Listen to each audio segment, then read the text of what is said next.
Welcome back to Undisputed. My man Shannon Sharp tells me that Dez Bryant has now taken down the picture that he posted of himself and Dak and some other receivers at a workout with their arms draped around each other, social no distancing.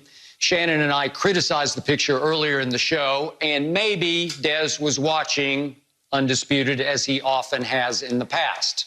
So we appreciate that, Dez Bryant. Now, speaking of Dez Bryant, let's talk some Dallas Cowboys, because Fox Bet has set the over-under on Cowboy victories next year at 9.5, 9.5 wins. So I ask you, Cowboy hater Shannon Sharp, how far under 9.5 are you going to predict? Half. They're not win. Skip, man, I just wish they would have postponed this extra. I don't really like the extra playoff game, Skip, but hey, it is what it is. I just wish they'd have implemented it next year. So after the 2021 season, but it's going to go in this year, because the Cowboys would have missed the playoff. They don't win 9. You know what, Skip? I'm going to get back to my point. They're not winning 10 games. That's for certain. Now, Travis Frederick. Now, in the 3 years in which Dak had Travis Frederick, he averaged getting sacked 27 times a season. The 1 year without Travis Frederick, he got sacked 56 times. Now, have they replaced him yet, Skip? No, we'll get back to that in a minute. They lost their best corner in Byron Jones. Have they replaced him? Nope, we'll get back to that in a second. What about Randall Cobb, slot receiver? Nope. Robert Quinn? Oh, yeah, they did. They got a guy that hadn't played in 4 years and a guy that hadn't played in 2.5 years trying to replace Robert Quinn, who was your top sacker last year. Mentioned. Now, they got Eagles twice. They got the 49ers at home, gonna be good. Vikings on the road, bust them up last year. Seattle on the road. We know what Russ does in that building. Steelers at home, Falcons at home, Rams on the road.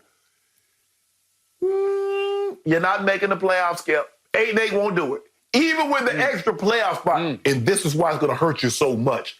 Even with the extra playoff spot, you sorry rascals are going to miss the playoffs again. So, did I just hear Shannon Sharp predict 8-8 next year for the Cowboys?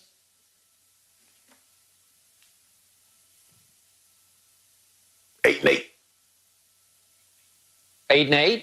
Okay, I got you on record. Yep. Shannon Sharp says 8-8 for next year's Cowboys. So, I'm going to go 10 wins. I thought about 11, but I'm going to be conservative because they have suffered some big losses. I'm going to go 10 wins, and I'm going to start with this premise.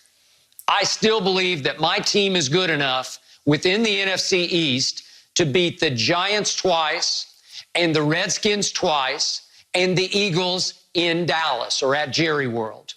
So that's 5 wins right there on the way to what I say will be 10 wins. And then I look at the home slate, and they have Arizona. I think that's a win. I think they can beat the Cleveland Browns. This is in Dallas. I think so. The Steelers will be tough, but you could argue they could win that game. And then the Atlanta Falcons, I'm pretty sure they can win that game at home. I'm not positive of any of those games. I just say there's 4 games, and if I give them 4 out of 5, that's vaulting me all the way up to 9 already. On the road, at Seattle, no, I don't think so. Maybe the Rams, maybe they could win at the Rams. I don't think the Rams are going to be that good next year. Vikings will be tough, but you said they got the brakes beat off of them. It was 28-24, and if they just let Dak have the football in his hands, they would have won that game.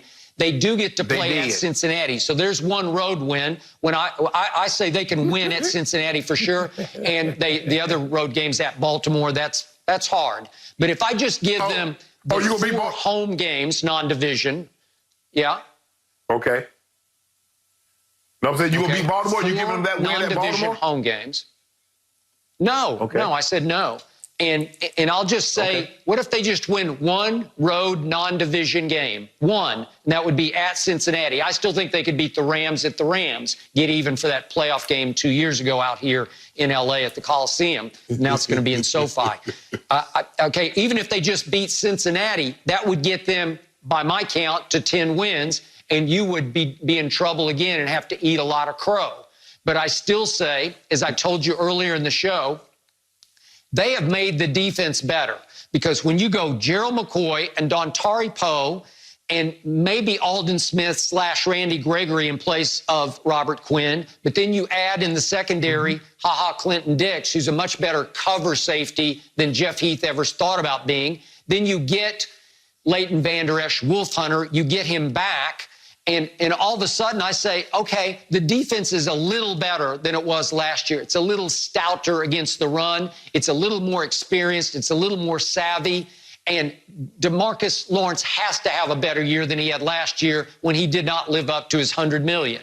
Now, if I look on offense, they led the league in yards last year, but they're not as good right here, right now on offense as they were last year. I give you that.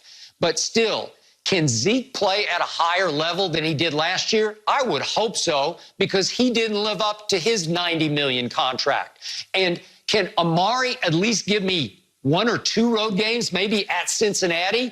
Could he at least stay on the field for the whole game and catch 5 for 85, maybe? I would think so. He's got his $100 million deal. Maybe he can start to live up to it. Maybe the pressure will be off him now. So I still say this is a good football team. That kid they drafted out of Penn State, that Connor McGovern, not Connor Williams, can play center because he played it at Penn State. So maybe he starts over Joe Looney at center, and maybe the offensive line is good but not great. I still say this team is good enough to win 10 games, so I'll just go conservatively 10, and I'll take barely the over 9.5.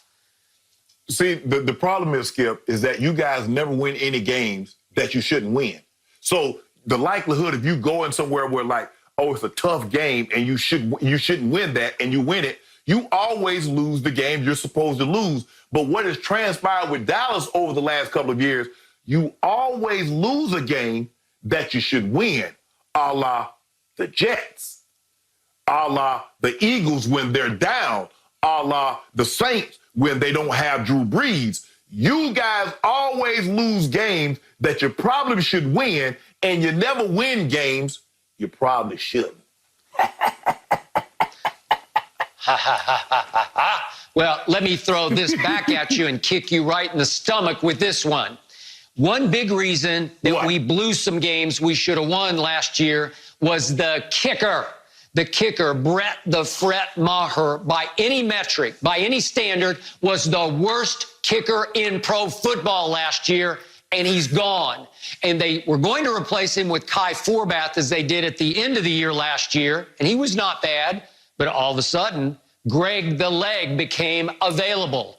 And all of a sudden, as you know, John Fossil, who coached Greg Zuerlein with the Rams as a special teams coach, is now with the Cowboys. Right. Bones, as they call him. You know him. And the point is, I know him very well. They went out and paid a little more money to get Greg the Leg, Legatron. And again, he was not great last year, but he's been great before that, and he's got to be much better than Brett the Fret was. So if I show you the games like Jets, where he misses field goals that cost them the game in which they lost 24-22, what if Zuerlein is the difference in 2 wins next year? You will be in big trouble. I've got a real kicker. But Skip, you guys were 8-8 last year with a stacked roster, and you lost key pieces. Do you believe the guys that you signed makes you exponentially better than what you were last year? A guy that hadn't played in 4 years, a guy that hadn't played in 2.5 years. You haven't replaced Byron Jones. You haven't replaced Randall Cobb. You lost Travis Frederick at the last second, but have you replaced him? With what? Okay. Remember, we have the 17th overall pick. Right now, Todd McShay has C.J. Henderson, the Florida corner, who I like a lot, falling to 17. I'll take that because he'd plug right in for Byron Jones and start. And I promise you, he will intercept more passes than Byron Jones ever thought about, because in 5 years, Byron Jones intercepted 2 passes and rarely got his hands on any balls to knock them down. So maybe a rookie corner, I know it's a lot to ask, but maybe it's even a slight upgrade when it comes to ball hawking, when it comes to taking away, which the Dallas defense did not do last year. Who knows who could fall? If CeeDee Lamb, as Mel Kiper thinks, falls to 17, if you give me CeeDee Lamb, then you're in even bigger trouble because he is a game breaker and a difference maker. Man, y'all ain't getting no CeeDee Lamb. You're going to be 8-8 like you already are, always are. And then I wonder who you're going to blame now. Because you know you blamed it for the last 3 or 4 years. You got to blame Red, Jason Garrett. Who are you going to blame now that he's not there? Who's going to get the blame, Skip? The only man who could be blamed is Dak Prescott if he decides to hold out because he's franchise tagged as opposed to getting his long-term deal. Hold out, so Dak. that's the only X factor is, will Dak be there? So I think he will be there. I think my team will be there enough to win 10 games. And now let's change the subject completely. Let's talk about a tweet